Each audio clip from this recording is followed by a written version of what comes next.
Yeah, well, a tsunami is formed by the seafloor moving vertically due to a large earthquake.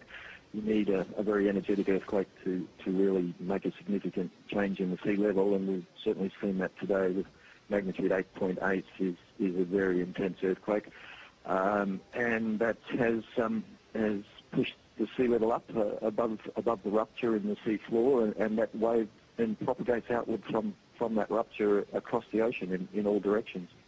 When you're seeing the pictures that we're seeing on the screen now, the force of the water, can you just give us an indication of just how strong that force of water coming in on land is? Nothing can stand up to it. No, that's exactly right. We've had observations already measured on the Japanese east coast of waves of 7.3 metres above normal sea level. There may well be higher spots where there aren't gauges, but that is an enormous wave, and what people have to bear in mind is that a tsunami wave is quite different from a normal wind wave, which goes up and down in a matter of seconds. The tsunami wave has a wavelength that can be hundreds of metres, so it's an enormous volume of water. It rises 7 metres and may stay up as water pours in at that height for 10 to 15 minutes before it goes down again. So it's an enormous volume of water, and that's why the force is so great.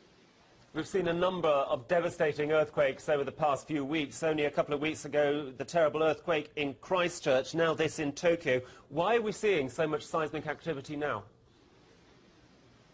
I don't know that anybody could answer that. Unfortunately, we don't know how to forecast when earthquakes are going to happen. This is all around the Ring of Fire, which has existed around the Pacific for a very long time. Its activity fluctuates with time.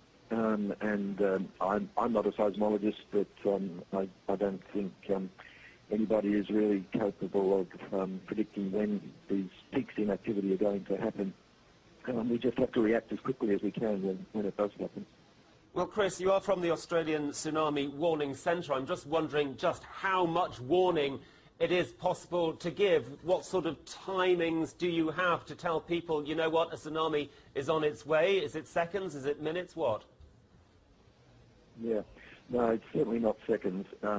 It's a sad fact that it does take some minutes for the earthquake signal to travel through the Earth's crust to reach the seismographs and for that information about the magnitude of an earthquake to be assessed. And that's usually around 5 to 10 minutes is what's needed to do that accurately.